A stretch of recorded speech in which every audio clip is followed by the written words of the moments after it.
अस्सलाम वालेकुम, new morning में खुशामदीद। मैं हूं उरूज आजम। हेडलाइंस आपने जानी, बुलेटिन का बाकायदा आगाज करें और सबसे पहले यहां पर आपको बताएं, पंजाब के मुख्तलिफ शहर शदीद धुंध की लपेट में आ गए, जिसके बायस मोटरवे को मुख्तलिफ मकामात पर बंद कर दिया गया है।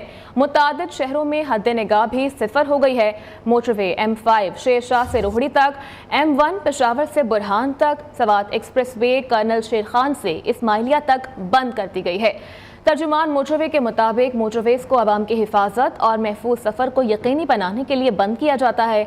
कौमी शाहराहों पर धुंध का दौरानिया मौसम सर्द होने के साथ साथ बढ़ गया है। शहरी गैर ज़रूरी सफ़र से गुरेज करें, तेज़ रफ्तारी से परहेज़ करें और अगली गाड़ी से मुनासिब फासला रखें। आपको अपडेट कर रहे हैं कि पंजाब के मुख्तलिफ शहर शदीद धुंध की लपेट में हैं, जिसके बायस मोटरवे को मुख्तलिफ मकामात पर बंद कर दिया गया है। मुतादिद शहरों में हद निगाह भी सिफर हो गई है, जबकि मोटरवे M5 शेरशाह से रोहड़ी तक, M1 पेशावर से बुरहान तक, सवात एक्सप्रेस वे कर्नल शेर खान से इस्माइलिया तक बंद कर दी गई है।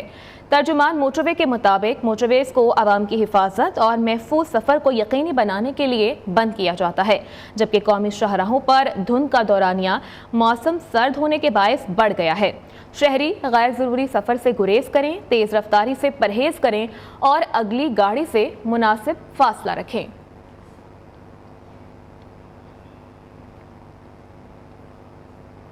उधर कराची में एक बार फिर सर्दी की शिद्दत में इजाफा हो गया है। शहर का कम से कम टेम्परेचर 12 डिग्री सेंटीग्रेड रिकॉर्ड किया गया, जबकि शहर की फ़ज़ा इंतहाई ख़राब है। कराची में इस वक्त आलूदा तरीन शहरों में चौथे नंबर पर है। मौसम के बारे में मज़ीद तफसीलात बताएंगे हमारे नुमाइंदे शहूद कुरैशी। जी शहूद, अपडेट कीजिएगा, कैसा रहेगा आज कराची का मौसम? के मौसम ने एक बार फिर जो है वो तब्दीली ली है। कराची में ठंडी हवाओं ने जो वो रुख कर लिया है। सुबह के टाइम और देर रात के टाइम में शदीद जो है वो ठंड महसूस की जा रही है और ठंडी हवाओं का जो है वो राज है। कम से कम दर्जा हरारत की बात की जाए तो कराची में कम से कम दर्जा हरारत जो है वो 11 से 12 डिग्री सेंटीग्रेड नोट किया गया, जबकि मौजूदा दर्जा हरारत जो है वो कराची का 13 डिग्री सेंटीग्रेड है। ज़्यादा दर्जा हरारत की बात की जाए तो शहर का ज़्यादा दर्जा हरारत जो है वो 24 से 26 डिग्री सेंटीग्रेड तक जाने का इम्कान है। महकमा मौसमियात ये बताते हैं कि आने वाले चंद दिनों में भी शदीद जो है वो सर्दी का इम्कान कराची में रहेगा और सुबह और देर रात के औकात में जो है वो ठंड जो है वो जारी रहेगी। अलबत्ता कराची में फ़िज़ाई आलूदगी में भी जो इजाफा देखने में नज़र आया। कराची फ़िज़ाई आलूदगी में कराची में जो है वो कराची का चौथा नंबर है इस वक्त और कराची की फ़िज़ा जो है वो काफ़ी आलूदा है। अलबत्ता जो माहिरीन है वो बताते हैं शहरियों को कि शहरी जो है इस वक्त इसमें एहतियात करें, ज़्यादा मास्क का इस्तेमाल करें और गैर ज़रूरी घरों से बाहर जो है वो ना निकला जाए। शुक्रिया शहूद अपडेट करने के लिए। दीगर शहरों की तरह कमालिया में भी शदीद धुंध का राज बरकरार है। धुंध के बायस मौसम ठंडा ठार हो गया है और हद निगाह भी सिफर हो गई है। धुंध के बायस लोग अपने घरों में महसूर होकर रह गए हैं और धुंध के बायस ट्रैफिक की रवानी भी सुस्त रवि का शिकार है, जिससे शहरियों को मुश्किलात का सामना करना पड़ रहा है। मज़ीद तफसीलात जान लेते हैं अपने नुमाइंदे इकबाल भट्टी से। जी इकबाल, बताइएगा कमालिया का मौसम कैसा है? बिल्कुल मुल्क के दीगर शहरों की तरह कमालिया में भी धुंध ने डेरे जमाए हुए हैं। धुंध की वजह से मौसम जो है ठंडा ठार हो गया है और निगाह जो है इंतहाई कम होकर रह गई है। जब इस हवाले से हमारी शहरियों से बात हुई तो उनका कहना था कि धुंध की वजह से हमारे कारोबार जो वो ठप होकर रह गए और हम अपने घरों में महसूर होकर रह गए हैं। इसके साथ साथ मैं आपको ये भी बताता चलूँ कि ट्रैफिक जो है वो भी धुंध की वजह से सुस्त रवि का शिकार है और ट्रैफिक हुकाम जो है वो शहरियों को यह हिदायत जारी करते दिखाई देते हैं कि धुंध में सफ़र से इज्तनाब किया जाए और ड्राइवर हजरात जो है वो गाड़ियों की रफ्तार कम करें और फोक लाइट्स का इस्तेमाल करें और गाड़ियों में फासला रखें ताकि हादसात से बचा जा सके। शुक्रिया इकबाल अपडेट करने के लिए। उधर सोहबतपुर में भी शदीद धुंध की वजह से सर्दी की शिद्दत में इजाफा हो गया है।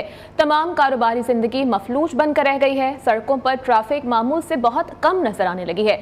इसी हवाले से बात करने के लिए हमें ज्वाइन किया है हमारे नुमाइंदे गुलाम नबी जमाली ने। जी गुलाम, अपडेट कीजिएगा।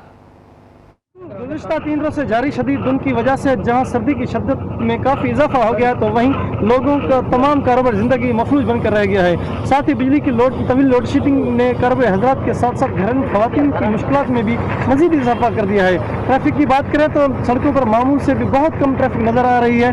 सख्त सर्दी में से बचने के लिए लोग आग का सहारा ले रहे हैं। साथ साथ गर्मा गर्म चाय, पकौड़े, मछली और दीगर गर्म अशिया इस्तेमाल करके जिस्म को गर्मी पहुँचाने में मसरूफ़ नजर आ रहे हैं। जबकि महकमा मौसमियात के मुताबिक धुंध का यह सिलसिला आइंदा चंद रोज तक जारी रहने का इम्कान शुक्रिया है। गुलाम अपडेट करने के लिए। और दूसरी जानिब इस्लामाबाद की मेलोडी फूड स्ट्रीट में शहरियों का रश बढ़ गया है। नान चने, हलवा पूरी और पाए खाने वालों का रश है। बच्चे बड़े सभी मजे मजे के नाश्ते एंजॉय कर रहे हैं। मजीद वहाँ पर क्या सूरत हाल है बताएंगी हमारी नुमाइंदा आयशा शुएब। जी आयशा। जी बिल्कुल, आज हम इस्लामाबाद की famous food street melody market में मौजूद हैं, जहां पर हर तरफ हमें खानों के स्टॉल नज़र आते हैं। सुबह सवेरे मुख्तलिफ जो नाश्ता पॉइंट्स होते हैं वहां पर शहरियों का खासा रश नज़र आता है। वर्किंग डे है, वर्किंग डे के बावजूद हमें यहाँ पर बड़ी तादाद में लोग नज़र आ रहे हैं, फैमिलीज़ नज़र आ रही हैं जो यहाँ पर आकर गर्मा गर्म नाश्ते जो हैं वो इंजॉय कर रहे हैं। यहाँ पर अगर नाश्तों की बात की जाए तो मुख्तलिफ तरह के स्टॉल्स लगाए जाते हैं, जहाँ पर चने नान होते हैं, हलवा पूरी होती है, इसके अलावा नहारी और पाए भी होते हैं जो यहाँ पर आकर लोग अपने मिजाज के मुताबिक और अपनी पसंद के मुताबिक यहाँ पर आकर गर्मा गर्म नाश्ते एंजॉय करते हैं। वर्किंग डे के बावजूद हमें मेलोडी फूड स्ट्रीट में शहरियों का खासा रश नज़र आता है। ना सिर्फ यहाँ पर फैमिलीज नज़र आती हैं बल्कि गिरदो नवा में जो दफातर या कॉलेज यूनिवर्सिटियाँ होती हैं उसके बच्चे भी यहाँ पर नज़र आते हैं, यहाँ पर आकर मनपसंद गर्मा गर्म नाश्ते को एंजॉय करते हैं। इसके साथ साथ सर्दी की सुबह और गर्म गर्म जो पकवान होते हैं उनका एक अपना ही अलग से जायका होता है। यही वजह है कि सुबह होते ही हमें जो मुख्तलिफ इस्लामाबाद के पॉइंट्स होते हैं वहाँ पर लोगों का रश नज़र आता है और यहाँ से आकर ना सिर्फ मज़े मज़े के नाश्ते किए जाते हैं बल्कि जो उनकी फैमिली होती है वो पैक करवा कर अपने घर वालों के लिए लेकर भी यहाँ से नाश्ते। शुक्रिया आयशा अपडेट करने के लिए। और अब कुछ बात करेंगे अदालतों की। अरकान पार्लियामेंट की ताहयात नाअहली के तयन से मुताल्लिक केस की आज समाअत होगी। चीफ जस्टिस काजी फाइज ईसा की सरबराही में 7 रुकनी लार्जर बेंच 10 दिन 11:30 बजे समाअत करेगा। अरकान की ताहयात नाअहली से मुताल्लिक सुप्रीम कोर्ट के फैसले और इलेक्शन एक्ट 2017 में हालिया तरमीम के बाद तजाद सामने आने पर अदालत ने मामले की तशरीह के लिए लार्जर बेंच तश्कील दिया था। इसके अलावा जबरी गुमशुदगियों के खिलाफ दरख्वास्तों पर भी आज समाअत होगी। मज़ीद तफसीलात बताएंगे सईद बलूच। जी सईद।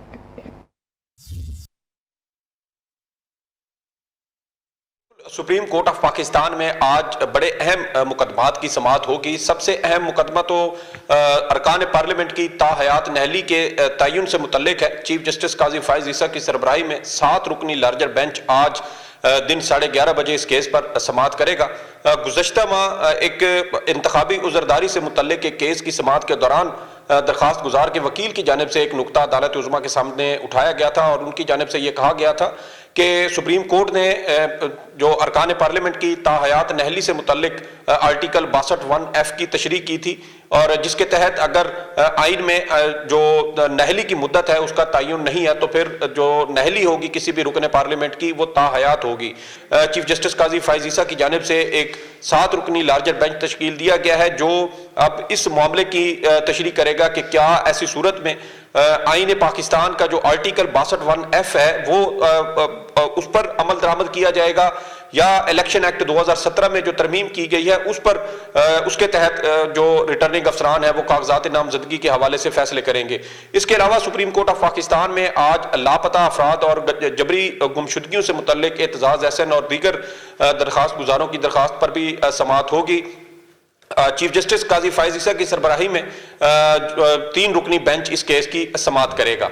शुक्रिया सईद अपडेट करने के लिए। आगे बढ़े और खबर शामिल करें। सजा याफ्ता अफराद के इलेक्शन लड़ने के खिलाफ नैब भी मैदान में आ गया है। चेयरमैन नैब का इस्लामाबाद हाई कोर्ट से रुजू, इंट्रा कोर्ट अपील दायर इस्तदा की कि जून में सिंगल बेंच ने नैब नाअहली की मुद्दत 10 की बजाय 5 साल कर दी थी, जबकि इलेक्शन लड़ने के लिए सिंगल बेंच के फैसले का हवाला दिया जा रहा है। नैब से सजा याफ्ता अफराद की 10 साल नाअहली की मुद्दत बहाल की जाए। अदालत सिंगल बेंच का फैसला फौरी तौर पर मुअत्तल करे।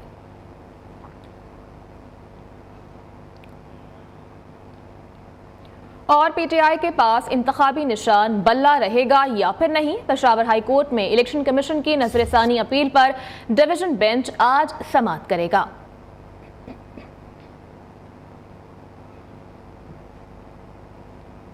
उधर सुप्रीम कोर्ट में लापता अफराद और जबरी गुमशुदगियों के खिलाफ केस समाअत के लिए मुकर्रर कर दिया गया है।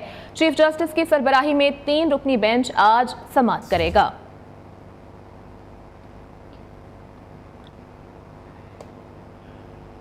आपको अपडेट कर रहे थे इस हवाले से कि सुप्रीम कोर्ट में लापता अफराद की जबरी गुमशुदगियों के खिलाफ केस समाअत के लिए मुकर्रर कर दिया गया है, जबकि चीफ जस्टिस की सरबराही में 3 रुकनी बेंच आज समाअत करेगा।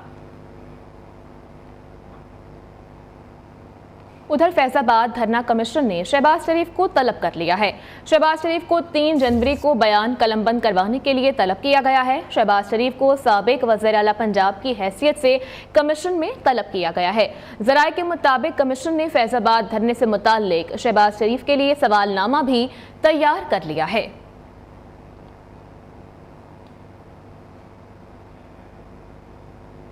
तौहीन इलेक्शन कमीशन और चीफ इलेक्शन कमिश्नर के समाअत के लिए मुकर्रर केस की समाअत 3 जनवरी को अडियाला जेल में की जाएगी। साबिक चेयरमैन पीटीआई के खिलाफ फर्द जुर्म आयद करने की कार्रवाई का आगाज होगा, जबकि इलेक्शन कमीशन ने कॉज लिस्ट जारी कर दी है। फवाद चौधरी की जानिब से तौहीन इलेक्शन कमीशन केस में ओपन ट्रायल की इस्तदा की गई है। इलेक्शन कमीशन के मेंबरान शाह महमूद जतोई, बाबर यासीन भरवाना, जस्टिस रिटायर्ड इकरामुल्ला समाअत करेंगे। हाजिर होंगे एक ब्रेक के बाद।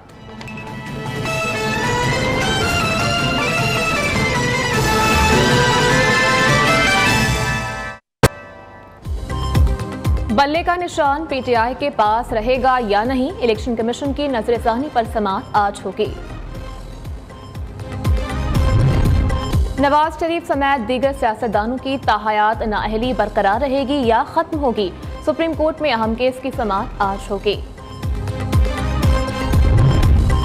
और सुप्रीम कोर्ट में लापता अफराद और जबरी गुमशुदगियों के खिलाफ केस समाअत के लिए मुकर्रर चीफ जस्टिस की सरबराही में 3 रुकनी बेंच आज समाअत करेगा।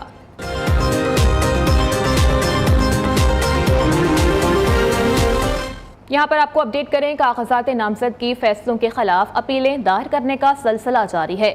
नवाज शरीफ के NA 130 से कागजात नामजदगी मंजूर होने के खिलाफ अपील दायर कर दी गई।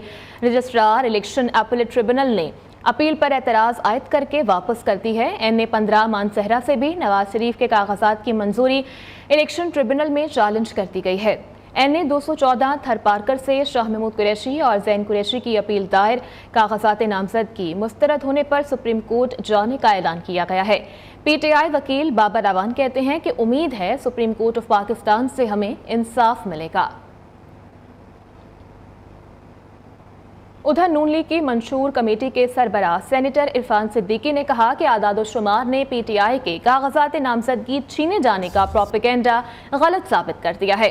पाकिस्तान की तमाम सियासी जमातों से भी ज्यादा 2800 से जायद पीटीआई के अरकान के कागजात नामजदगी जमा हुए, फिर भी मजलूमियत और मासूमियत का शोर जारी है, क्योंकि पीटीआई प्रोपेगेंडा करने में माहिर है। पीटीआई पहले तय कर ले कि सियासी जमात है या फिर टीटीपी की तरह कोई चीज, इससे पीटीआई और लोगों के लिए मामला आसान हो जाएगा। ये दोनों चीजें एक साथ नहीं चल सकती। मीडिया से गुफ्तगू करते हुए सेनेटर इरफान सिद्दीकी ने मजीद कहा कि पीटीआई के गले में असल में 9 मई का तोक है। एक तरफ पीटीआई 9 मई को भी नहीं छोड़ रही और दूसरी जानिब एक सियासी जमात का मर्तबा और मकाम भी चाहती है। इरफान सिद्दीकी ने मजीद कहा कि 9 मई को एक दहशतगर्द तंजीम की तरह पीटीआई ने कोयटा से चकदरा तक मनसूबाबंदी से पाकिस्तान की दिफाई और फौजी तनसीबात, शहदा की यादगारों और कौमी वकार की अलामतों पर हमले किए। उन्होंने कहा कि पार्लियामेंट के कानून के मुताबिक नवाज शरीफ की नाअहली की मुद्दत पूरी हो चुकी है। आम इंतखाबात मुकर्ररा वक्त पर होंगे और एक मजबूत हुकूमत आएगी।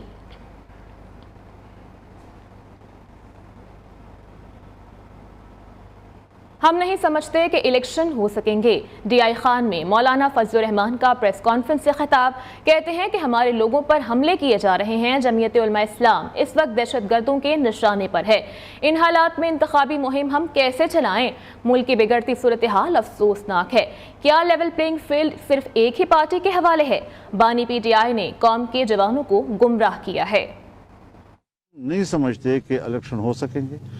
उल्टा ये होगा कि अगर मौसम की वजह से हो या अमन अमान की वजह से हो, टर्न आउट कम हो जाएगा। अगर लोग पोलिंग स्टेशन पर नहीं जाएंगे, ये धांधली का रास्ता खोलता है। लेवल प्लेइंग फील्ड का जो लफ्ज़ इस्तेमाल हो रहा है, यकसा मौक़े, तो यकसा मौक़े सिर्फ एक पार्टी के हवाले से इलेक्शन का हम मुतालबा करते हैं, इलेक्शन होने चाहिए, इलेक्शन लाजमी है, आइन का तकाजा है। गुज़श्ता 3.5 सालों में 4 सालों में जो ज़मीन बोस हुआ है और जहां आपका सालाना GDP मनफी पे आ गया, उसके बाद आप दिवालियापन के बिल्कुल दहाने खड़े हो गए। और अगर हमने 15-16 महीनों के अंदर उसको दिवालिया से निकाला है मुल्क को, लेकिन अब फिर दोबारा उस किनारे पर पहुंच रहा है। उधर इलेक्शन कमीशन ने कागजात नामजदगी मुस्तरद या मंजूर होने की तफसीलात जारी कर दी हैं। मुल्क भर में कौमी और सूबाई असम्बलीज की नशिस्तों पर 3240 उम्मीदवारों के कागजात मुस्तरद हुए, जबकि 12.5% से जायद उम्मीदवारों के कागजात मुस्तरद किए गए। तफसीलात जानते हैं इस्लामाबाद से जावेद नूर की इस रिपोर्ट में।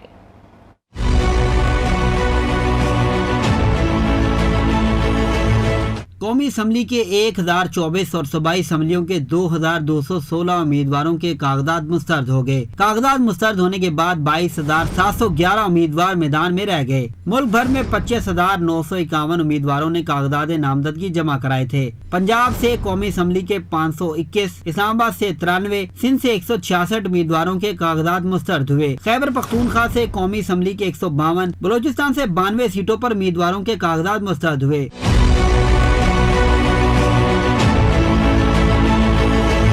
पंजाब असम्बली से 943, सिंध से 520, KP से 376 और बलूचिस्तान से 386 उम्मीदवारों के कागजात मुस्तरद हुए। कौमी और सूबाई असम्बलियों की जनरल नशिस्तों पर 252 खवातीन के कागजात मुस्तरद हुए। कागजात मुस्तरद होने के खिलाफ अपीलें दायर करने का सिलसिला शुरू हो गया है, जो 3 रोज तक जारी रहेगा। अपीलेट ट्रिब्यूनल 10 जनवरी तक तमाम अपीलें निपटाएंगे। और PTI रहनुमा जमशेद दस्ती ने इल्जाम आयद किया है कि उनके घर पुलिस ने छापा मारा है, उनके अहले खाना को हिरासा किया गया। उन्होंने दावा किया कि 3-4 घंटे तक उन्हें और उनके घर वालों को यरगमाल बनाया गया, बहुत मजालिम ढाए गए। Chief justice of Pakistan notice लें। दूसरी जानिब SHO सिटी मुजफ्फरगढ़ खुरम रियाज ने जमशेद दस्ती के इल्जामात को झूठा और बेबुनियाद करार दे दिया है। SHO थाना सिटी मुजफ्फरगढ़ का कहना है कि जमशेद दस्ती की रिहाइशगाह पर किसी किस्म का रेड नहीं किया गया और ना ही उनकी फैमिली को हिरासा किया गया है। जमशेद दस्ती की अहलिया ने हफ्ते को अपने कागजात नामजदगी जमा करवाए, जिसके दौरान ना उनको हिरासा किया गया, ना ही उनकी तरफ से हरासमेंट की कोई भी दरख्वास्त मौसूल हुई है। ये आज सुबह से सोशल मीडिया पर जमशेद दस्ती साहब के हवाले से एक वीडियो गर्दिश कर रही थी, जिसके हवाले से सोशल मीडिया सार्फिन में बहुत सारे सवाल जन्म ले रहे थे।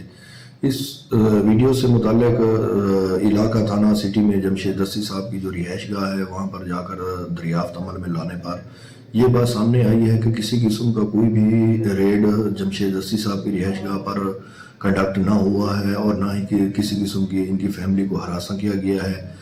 मज़ीद जमशेद दस्ती साहब की जो अहलिया हैं वो आज से 2 रोज़ का बरोज़ हफ्ता अपने कागजात नामजदगी के सिलसिले में RO साहब के ऑफिस में आई हैं, जहां पर उन्होंने अपने कागजात नामजदगी बाकायदा तौर पर जमा कराए गए। कागजात नामजदगी जमा कराने के दौरान ना तो उन्होंने किसी किस्म का हरासा किया गया है और ना ही उनकी तरफ से किसी किस्म की कोई हरासमेंट के मुतालिक कोई दरख्वास्त फाइल की गई है। यहाँ पर आपको अपडेट करें कि न्यूज़ पर मारूफ तज्जियाकार और एंकर पर्सन रऊफ क्लासरा के प्रोग्राम मद्दे मुकाबिल का आगाज हो गया है। गुफ्तगू में सदर नून लीग सिंध बशीर मेमन ने कहा कि उनके और मोहम्मद जुबैर के शहबाज शरीफ से कोई इख्तलाफात नहीं हैं। पीपल्स पार्टी के खिलाफ केसेस नून लीग ने नहीं बनाए हैं। गैर जानिबदाराना तहकीकाती सहाफत के 30 साल, नया साल और नया आज़्म। इलेक्ट्रॉनिक मीडिया का बड़ा नाम मारूफ तज्जियाकार और anchor person Rauf Klasra news के हो गए। न्यू की स्क्रीन पर प्रोग्राम मद्दे मुकाबिल का आगाज। लीडरों के नारों और आवाम से किए गए वादों पर होगा बेलाग तज्जिया। प्रोग्राम में शरीक नून लीग सिंध के सदर बशीर मेमन ने अपनी और मोहम्मद जुबैर दोनों की शहबाज शरीफ से इख्तलाफात की खबरों की तरदीद कर दी। बताया मोहम्मद जुबैर सदर नून लीग के इस्तकबाल के लिए एयरपोर्ट भी गए थे। इतना मुझे पता है वो आए हुए थे शहबाज शरीफ साहब के लिए एयरपोर्ट पे, और हमारी वहाँ पे गपशप भी हुई थी और जाहिर है मैंने कोई गाइडेंस ही दी होगी। अब मैं ये बताऊंगा नहीं कि कौन सी गाइडेंस, लेकिन दी होगी जरूर, कोई ना कोई गाइडेंस जरूर दी हो। ट्रेन मार्च में वो साथ थे और मेहराबपुर पे ट्रेन में वो हमारे साथ थे ट्रेन मार्च में जो भी हमारी मीटिंग्स हुई उनमें जुबैर साहब हमारे साथ थे। नून लीगी रहनुमा के मुताबिक इन्होंने नवाज शरीफ के खिलाफ केसेस को झूठा करार दे दिया। अब अदालती फैसलों ने इनके मौक़िफ़ की तायद कर दी। सदर नून लीग सिंध ने रऊफ कलासरा की तारीफ करते हुए उन्हें बेहतरीन इंसान करार दे दिया। कहा कि वो किसी भी मामले पर सहाफ़ी से रहनुमाई लेते रहे हैं। उधर पेशावर पुलिस ने दहशतगर्दों के बड़े हमले को पसपा कर दिया। पुलिस के मुताबिक कबायली जिला खैबर और पेशावर में पुलिस पोस्ट पर नस्ब जदीद टेक्नोलॉजी ने दहशतगर्दों की नकलो हमल का जायजा लिया। खोर के करीब शिद्दत पसंद मॉडल पुलिस स्टेशन पर हमले के लिए पोजीशन ढूंढ रहे थे। थर्मल वेपन से शिद्दत पसंदों का हमला नाकाम बना दिया गया। 8 से 10 शिद्दत पसंद पुलिस चौकी पर हमला करना चाहते थे, जबकि पुलिस की बरवक्त जवाबी कार्रवाई से तमाम दहशतगर्द फरार हो गए। इलाके में सर्च ऑपरेशन जारी है। एहतजाज की आड़ में दहशतगर्दों की हिमायत करने वालों की हिमायत नहीं करेंगे। जो लोग इंतहा पसंदी की बात करते हैं, जितनी जल्दी हो सके समझ लें। निगरान वज़ीर आज़म अनवारुल हक काकड़ ने वाज़ेह कर दिया। कहते हैं कि मुसल्लह तंजीमें पाकिस्तान तोड़ने के लिए साजिशें कर रही हैं।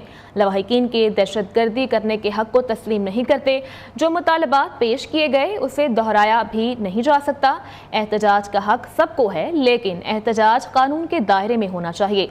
ट्विटर पर जो जंग लड़ रहे हैं, मनसब से हटूंगा तो खुलकर बात करूंगा। लाहौर में बिजनेस सहूलत सेंटर में मीडिया से गुफ्तगू में अनवारुल हक काकड़ का कहना था कि बाहमी ताउन से मुल्क मुआशरी इस्तेहकाम और बहाली की राह पर गामजन है। उधर शुमाली वज़ीरिस्तान में दहशतगर्दों की फायरिंग से जामिया शहादत नोश करने वाले नायक अब्दुल रऊफ शहीद को मुकम्मल फौजी एजाज के साथ आबाई इलाके में सुपुर्द खाक कर दिया गया है। ISPR के मुताबिक नमाज जनाजा में शहीद के अहल खाना, अजीज़ व अक़ारिब, पाक फौज के अफसरान, अमायदीन इलाका और लोगों की कसीर तादाद में शिरकत की। नायक अब्दुल रऊफ शहीद ने सोगवारान में वालिदैन, बहन, अहलिया और एक बेटा छोड़ा है। ISPR के मुताबिक पाक फौज के बहादुर जवानों की ये कुर्बानियाँ दहशतगर्दी के खिलाफ जंग में हमारे अज़्म को मज़ीद तक़वियत देती हैं। मादरे वतन से दहशतगर्दी के नासूर के खात्मे तक हमारी ये जंग जारी रहेगी।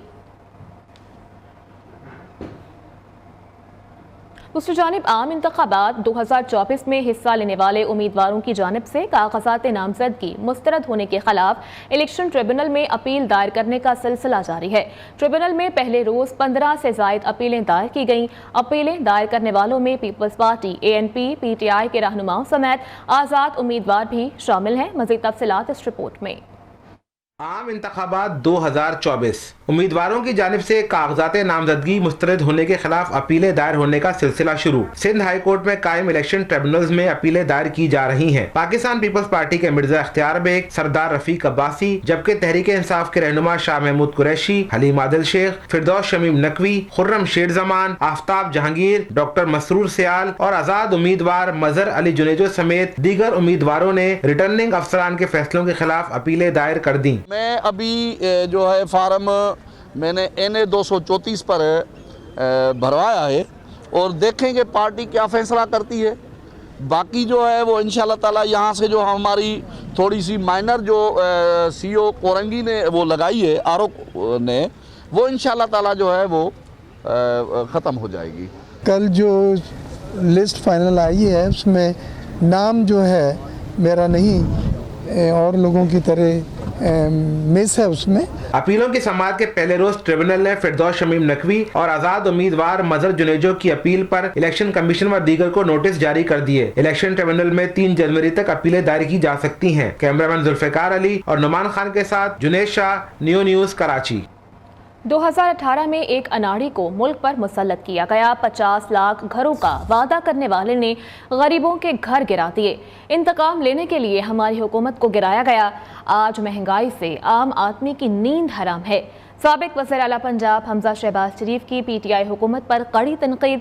वर्कर्स कन्वेंशन से खिताब में कहा कि नवाज शरीफ ने मुल्क को अमन का गहवारा बनाया, अपने दौर में मोटरवेज का जाल बिछाया। मुल्क मुआशरी तरक्की की पटरी पर चल रहा था। 8 फरवरी के इलेक्शन में मुल्क की तकदीर का फैसला होगा। उधर अमीर जमात इस्लामी कराची हाफिज नईमुर रहमान का किमाड़ी में इंतखाबी मुहिम का आगाज। कहते हैं कि जमात इस्लामी आम इंतखाबात में मुल्क भर से तारीखी कामयाबी हासिल करेगी। मोहब्बतों का जवाब मोहब्बतों से देंगे। अल्लाह ने चाहा तो इंशाअल्लाह जमात इस्लामी इस शहर में और फिर इस सूबे और इस मुल्क में तारीखी कामयाबी हासिल करे। हम आपको इस वक्त तो कुछ नहीं दे सकते, सिर्फ मोहब्बतों का जवाब मोहब्बतों से दे सकते हैं। सेहत की सहूलतें बतदरीज कम होती जा रही है। तालीम बहुत बड़ा मसला बन गया है। गरीब और मिडिल क्लास लोगों से तालीम के सारे जो रास्ते हैं उनके लिए मजदूर किए जा रहे हैं और जितना पैसा लगाओ बस उतनी तालीम पाओ। तो कितने लोग हैं इस शहर में जो इतना पैसा लगा सकते हैं? कहां से अपने बच्चों को पढ़ाएं, कैसे उनकी भारी फीसें दें? ये बहुत बड़ा अलमिया है। यहाँ पर आपको अपडेट करें, कराची में नए साल का आगाज गोलियों की तरतराहट से हुआ। कोरंगी में घर के अंदर अंधी गोली से बच्ची जाम बहक हो गई। अंधी गोली 3 साला बच्ची के सर पर लगी जो कि जानलेवा साबित हुई। कराची पुलिस के इकदामात धरे के धरे रह गए। नए साल के पहले रोज हवाई फायरिंग से एक खातून समेत 37 अफराद जख्मी हुए। तफसीलात नसीम आदिल की इस रिपोर्ट में। एक नंबर के एक घर के आंगन में झूला झूलने वाली 3 साला बच्ची सानिया भी अंधी गोली लगने से जिंदगी हार गई। बूढ़ी दादी और अहले खाना सदमे से निढाल। लाश घर लाई गई तो कोहराम मिट गया। मेरी तो बच्ची वापसी नहीं आएगी। दुनिया की खुशी में हमारा गम। मेरी बच्ची वापसी नहीं आएगी। रात को ऐसी खुशी से रो रही थी, अम्मी मैं आऊंगी, बुब्बू दे दो मुझे, अम्मी मुझे बुब्बू दे दो। बच्ची घर के सहन में झूला झूल रही थी। अचानक उसने तड़पना शुरू किया। हम समझे कि तबीयत बिगड़ गई। करीब गए तो बच्ची खून में लथपथ थी। हमें नहीं पता गोली कहां से आई। ये रात को वालदा ने खाना वाना खिला के लेटाया झूले में बाहर सहन में। फिर वो अपने काम में लग गई थी। फिर वो थोड़ी देर के बाद देखा वो झटके से ले रही थी। उसको उठाया, वाली साहब ने देखा कि उसको झटके क्यों लग रहे हैं। जब उठाया सर से खून वून निकल रहा था, चेक करा तो सर पे सुराख था। नन्ही बच्ची सानिया माँ बाप की इकलौती औलाद थी। कोरंगी पुलिस मुलजमान को गिरफ्तार करने में नाकाम। गुज़िश्ता रोज शहर में 12 बजते ही फायरिंग से एक खातून और 2 बच्चों समेत 37 शहरी जख्मी हुए थे। पुलिस ने दावा किया कि हवाई फायरिंग के इल्जाम में 91 मुलजमान को गिरफ्तार करके मुकदमा दर्ज किए गए। सुक्खन के इलाके लालाबाद लांडी से 4 रोज पहले लापता होने वाले 3 साला बच्चे मुस्तफा की लाश रेडी गोड के करीब समुद्र किनारे से मिल गई। वालिद ने कपड़े की मदद से बच्चे को शनाख्त किया। आगे बढ़े और खबर शामिल करें, हुकूमत का आवाम को नए साल पर महंगाई का पहला तोहफा। हुकूमत ने एलपीजी की कीमतों में इजाफा कर दिया है। एलपीजी की फी किलो कीमत में 1 रुपए 56 पैसे से ज्यादा इजाफा किया गया। एलपीजी का 11.8 किलो का घरेलू सिलेंडर 18 रुपए 52 पैसे मजीद महंगा हो गया है।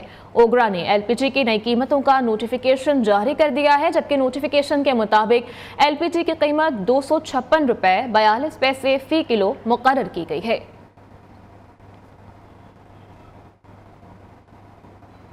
और नए साल की आमद के साथ ही पाकिस्तान के मकबूल सितारों ने भी सोशल मीडिया पर अपने मद्दाहों को नए साल की मुबारकबाद देने के साथ साथ उनके आने वाली जिंदगियों के लिए नेक ख्वाहिशात का इजहार भी किया है। ताहम इस बार कई शोबिस शख्सियात ने साल 2024 में अपने पैगामात में खास तौर पर गजा में अमन और जंगबंदी की उम्मीद का इजहार किया है और फलस्तीनी बच्चों के लिए दुआएं की हैं।